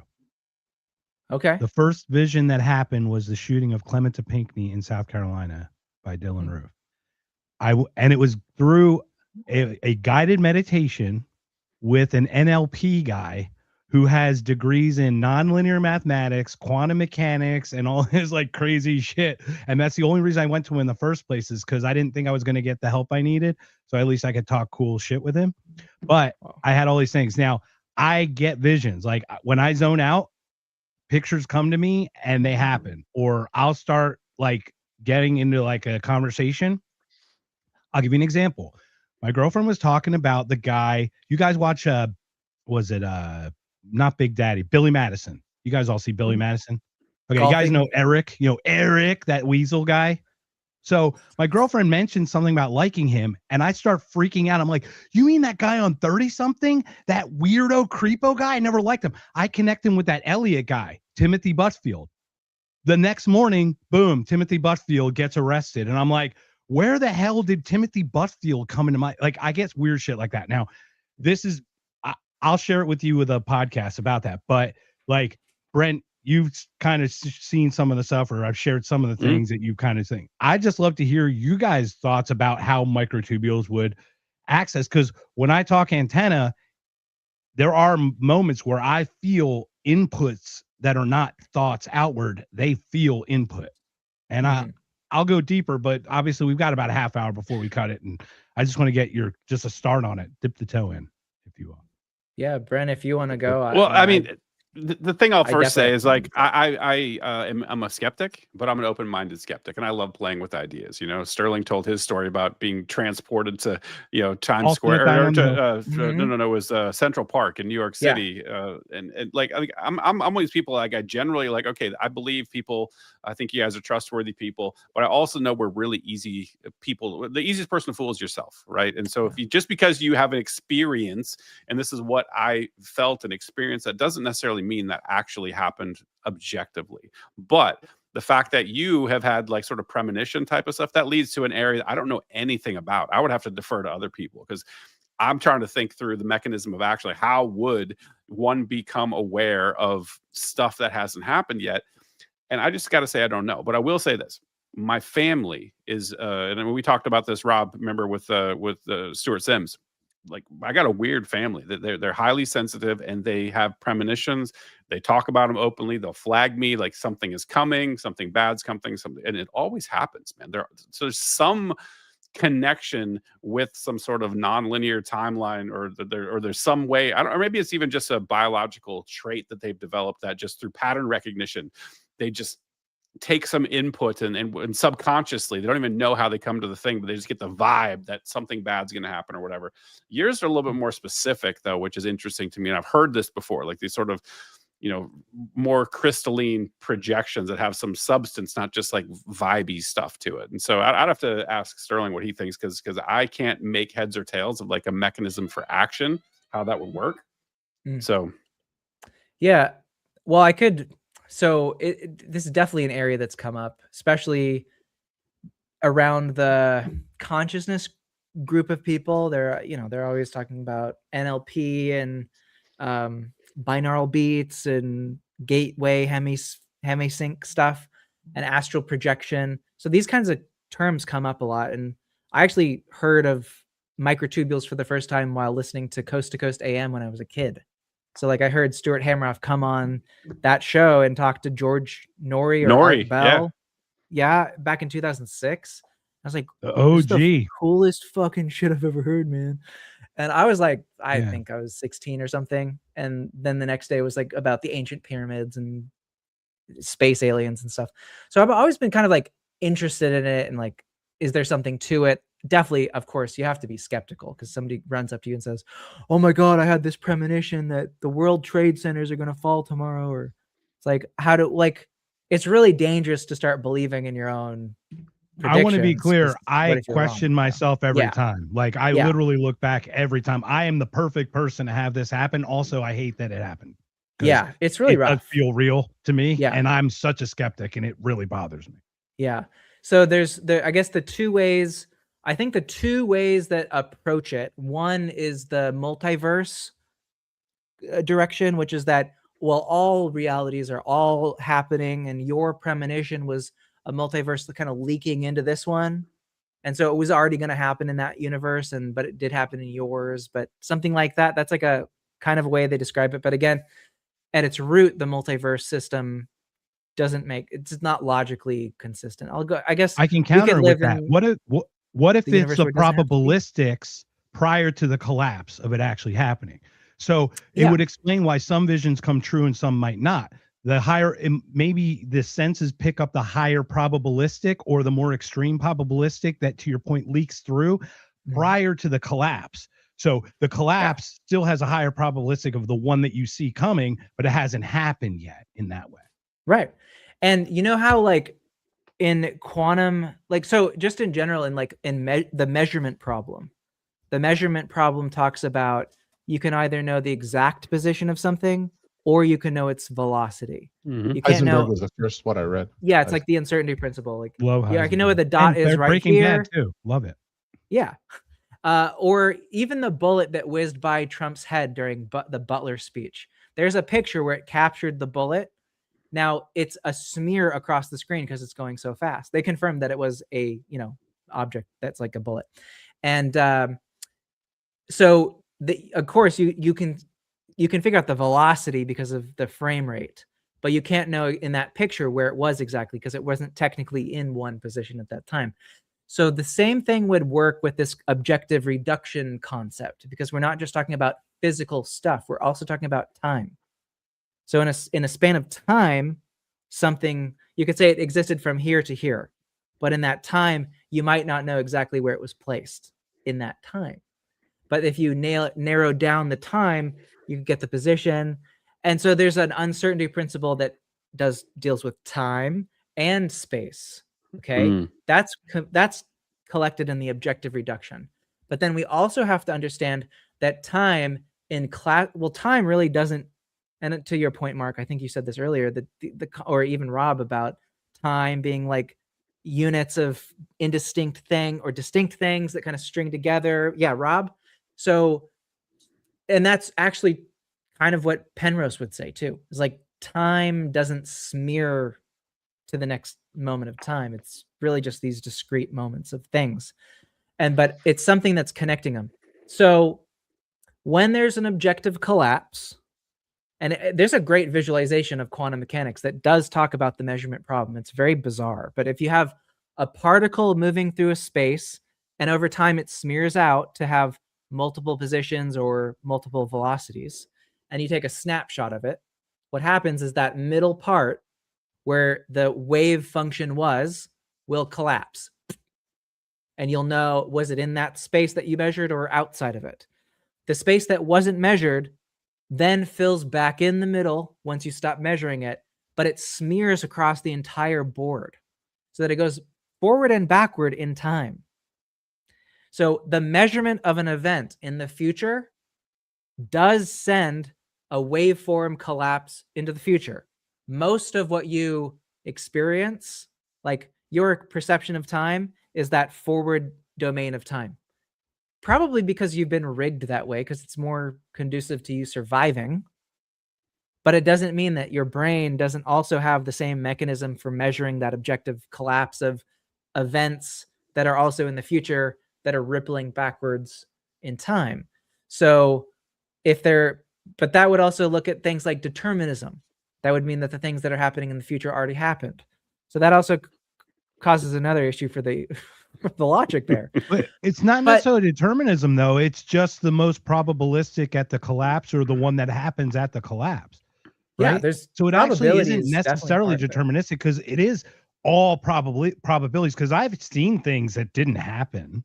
for example. And I know people, I know I work with like psychic mediums who have like actually told me where their track record, where they're like, I was off and I couldn't see, you know, they'll just be honest that they, and once again, this is all in the woo area, but once these are personal experiences. So, and obviously you spoke about your experience with the New York City with the vagus nerve, right? Isn't that where you I stimulated the my vagus vagus nerve? nerve, and I was doing Wim Hof breathing Yeah. at the same time, and just thinking I'm just gonna raise my HRV, and I do the breath hold part like this, and then my vision goes white, and then it goes, and I am visually seeing New York Central Park, like pure as day, like as if, you know, according to astral projection, like sitting in the park, looking out of a pair of eyes. And this lasted for a few minutes, and it seemed like time dilated. And then I was back in my office in Seattle, and I was like, "What the fuck just happened? What the fuck?" I thought I almost and you killed knew what it was. That's the thing. Like you knew exactly what that was where you were. Yeah, That's it was, how sharp it was that was. it was like a lucid dream, clarity. I could hear things, I could see things. It was like there. And it was triggered by a very specific thing. And the weird thing was it wasn't stimulating my brain, because I started in brain stimulation with ultrasound. And then I was experimenting. This is like the first time I ever tried stimulating my vagus nerve in my neck with ultrasound. The very first time. I had all these devices. And that's where Brent was talking about, where's the brain start? I guess the question to Rob, I guess, about the brain and where it really ends here, right? Because it literally runs through the body. Yeah, so I might have like triggered some, and again, when people talk about these gut feelings about something that's bad is going to happen, I mean, just the fact that if consciousness was something that evolution, let's say evolution is a force or something like that, was like, ooh, consciousness, the ability to observe myself and have a self-awareness of a situation so I can do things better. I want that. Okay, but if it's finding functions of physics that it can utilize for itself and have a survival advantage, if there are some weird fucking things in physics like time reversal or Planck scale dynamics, we could exist. We could literally be a version of ourselves that never figured out consciousness too. I mean, I think that could be possible. There could be what we call P zombies, and computers are a form of, I think, P zombies, where they're the automata machine. They lack the qualia system because we don't need them to need it to perform, because we are that external viewer of the system. Computer will never experience awe. I'll just tell you right there. It just will not understand what. But neither will a squirrel or a mushroom. Do they not have? Yeah, that's true. They're also not at our level of consciousness either. What if a squirrel ate a mushroom though? Then it's like, then it becomes us. Yeah. Then it develops the language. We're an hour 45 in, guys. I'd love for you guys to each take 5 minutes each and share something about yourselves or some question you guys have that we can ruminate over. Can I throw in one more quick thought on what you were talking about, Mark? Because it's fascinating to me. And I was thinking about Brent's question of like, what mechanism, like how could that work? So the first thing I want to do is like try to disprove it. I mean, I think that's where you got to go. And I want to say it was 2007 in Bulgaria. The national lottery hit the same numbers twice in a row. And people went crazy, like, this must be fixed, and I was crazy. But statisticians were like, actually, it's a surprise that hasn't happened yet, because it's the law of very large numbers. It's not the likelihood of those two happening in a row. It's all the lotteries that have ever taken place, the likelihood of that happening at some point. And so when you talk about your experiences, they are undoubtedly incredibly unique and unlikely for you. But there is a case that it's actually surprising that hasn't happened more often with all of the premonitions that people have had in all of human history.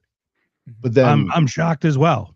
Yeah. But to push back on my own argument, there are a couple other pretty crazy experiments. So there was one, and Brent, you might have been the one telling me about this, and then I went and looked it up, but it was like guys had to guess what the color or the number on a card, I forget what it was, a picture card, and then they'd flip and see the card, and they would not get it right unless it was a woman who was like sexually inviting. And that actually made them get it right at a statistically significant level, saying that like part of your brain is maybe a little more attuned to what's going on in the future if there's a chance to reproduce. And then there Or was the another- woman can send the signal better than whoever's holding the card. You know what I mean? Like we talk about intuition from the female. Look at Brent's This is fair just a side, picture on the card though Yeah. of a like sexy woman. So it's like you're Oh. primed for that. Then there was another one where so this is all like non-linear non-cause or non-linear causality. Sorry, that's the experiment they were looking at. So it was two schools, I think it was Duke and Stanford, and they had like 3,000 students go into this special room for lunch and just pick one of 6 items like burger, pizza, chicken, salad, whatever. And then 6 months later, all those same students went to the psych lab and pulled a card out of a deck, and it had one of those food items on the card. And they were like 70% more likely to have picked the food 6 months ago that was on the random card they got 6 months in the future. Again, what caused this? Who knows? What does it mean? A lot to interpret. But Sterling, I was loving what you're talking about time. Time is a very weird thing. When we talk about time, like in normal conversation, what we're really kind of talking about is the progression of entropy. And as far as we know, that will not randomly reverse. Right. We talk about the arrow of time, right? It goes in the one direction. And is that kind of what we that talk really about? is just the entropy part. Time, the passage of time as the universe moving forward happens at different speeds. It can seem to go by really fast to someone on the outside while it's almost stopped for you on the inside. Like what we think black holes do to time is just mind-boggling. And I have considered the possibility that maybe time is our deepest held psychological construct, and the consciousness of the universe as it's trying to move itself forward in a way that it believes is necessary, and it's created these layers to do so, has now locked us into just one direction in time. Even though physics will tell you time, like space, yes, it doesn't all exist right here at the same time, but it all exists equally everywhere and all the time. And so if you are able to strip back layers of the science side, the biology, the chemistry, whatever it may be, the perception that ties you to this version of reality, because I will argue till I'm blue in the face that this is reality. This is real. It's not necessarily the only one, but it's what we're experiencing. It is in every way real. But if we can step back from the sort of boundaries of perception that put us here, then why not? Why can't consciousness talk to itself somewhere else? Quantum entanglement, spooky action at a distance, like it seems to defy physics, but if you just go beyond physics and get to this next level, it just doesn't seem like that complicated of a problem to me. I haven't shared the whole concept of mine as well. So go ahead, gentlemen, Brent and Sterling. Go ahead. There was a Sterling, thing I go. heard so perfect to go off of what Rob was talking about in terms of like entropy and time and why there's this forward direction. And I'm just going to share what I read about it. That was like, wow, that's a really wild proposition. So the reason in this paper, I don't remember the names or details of the author. It was just on Twitter, but is that time seems to move forward because that which has happened is the process of entropy, which works like the way that we understand it is encryption. Like when you encrypt something, you make it more difficult to kind of unlock. And so the past has more of this kind of entropy encryption process eating into it. So it's not, but encryption doesn't mean it's technically impossible to de-encrypt. Just like the reason why we move forward is because it's less computationally intensive to move into a less encrypted space. But backwards time is already, there's so many, again, computational objective reductions. You can't piece it, you'd have to have like a supercomputer to be able to go back in time, essentially. But humans can, in a sense, and I'm going to pull in like, if you talk about like NLP or hypnosis or trauma therapy or Tony Robbins, all these guys will talk about people who have like a really heavy past, who can't face it, who are dealing with this kind of like future states of themselves, will go back in their mind in time and reroute the pathway that they take when they think about it. so that like some horrific event that happened when they were a child, they have to go back and physically like re-encrypt it in a different way. And that's again, that's a capability of an advanced computational ability in the face of encryption. So an entropy wouldn't necessarily be, generally entropy is going to eat us all, right? I agree with that. But there might be little holes where, you know, there's an easy pathway to, or a pathway that's worth the time to fix. But that's why we feel like it's forward, because it's easier. It's a little bit easier to move forward where there's less encryption, maybe like a blockchain kind of idea. You know, it's easier to mine new Bitcoin than it is to go back and hack the blockchain in the past. That could be kind of our universe's way of creating the illusion of time or something. So you're saying the past is like baked into a point where we just have to know exactly every parameter, just like if you had like a Scotty beam you up, you had to know where every piece of atom is before you can get reconstituted, I guess. Is that kind of what you're saying? But in a and that's what, like, if you've had an all-knowing, all-seeing machine system that knew every detail of your life, it knowing all those structural story narrative components, I could see an AI getting dangerous if you fed it in every pain point of your life, could technically get that ability to sort of like, it could kind of reprogram you pretty easily. But I could see with like EM with the light, you know, light programming and all the other kinds of healing, and obviously what Brent would definitely promote, and probably all three of you guys too. So that's you have to have the will to want to do it. That's probably, I think that's the best lesson in hypnosis. Is I learned this from Scott Adams, is, you know, people when they go in for hypnosis, and he's a trained hypnotist, so he's like an expert on this, and rest in peace, obviously. But he would say that, he would say that you have to like want the thing to happen in a sense. Like you're not going to be like, if I don't want to be hypnotized to like balk like a chicken, no, not even the best hypnosis person in the world can hypnotize me there. But it is possible if you really know the location of this. I'm kind of orienting to the back of my head, like that's time in the past and this is time in the future. There's a possibility to do it. I've seen this kind of stuff happen. I've been to these. But one is actually openness, though. I would argue, like some people are very easily convinced and very open to that, even if they don't necessarily want it. They're just open to doing it, if that makes sense. Like they're just not resistant. I've seen like Darren Brown and people, and I can tell exactly who they're going to get you to say by the questions he's asking. I'm like, don't say Mickey Mouse. Don't say Mickey Mouse. Say Silver Surfer. Say anything but Mickey Mouse. Say anything, you know, and then it's like they go to Mickey Mouse and they're like, oh my gosh, you blew my mind. You're like, he put you exactly where you needed to go, you know, because of the suggestivity of it. But anyway, so. But he also was going to be more hypnotizable too. Like he selects you to be, he's filtering through. Absolutely. He does it through music. He looks through the crowd. He can tell who's like zoned out or who's like, he could. It's a skill. It's like that Oz guy, the guy whatever Oz, Dr. You mean Oz, Oz? whatever the Dr. Oz? No, not Dr. Oz, but Oz Perlman. I've seen him. It's Oz Perlman, but it's Oz. Perlman. He says it Oz. Okay. Yeah, he's the guy that got Rogan's pin number and all this other stuff. So. Yeah. Also clear. I see his tricks, and it's like, I know what you're doing. I know what you're doing. So anyway.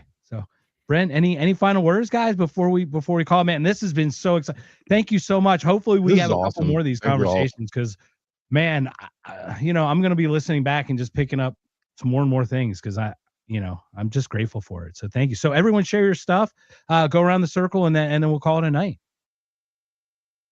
Well, I guess I'll go first then. So you can find me on X at B Gets Better. It's my personal account. I've got Anarcho SCC for Anarcho Syndicate Clothing Company, also at anarchosyndicate.com.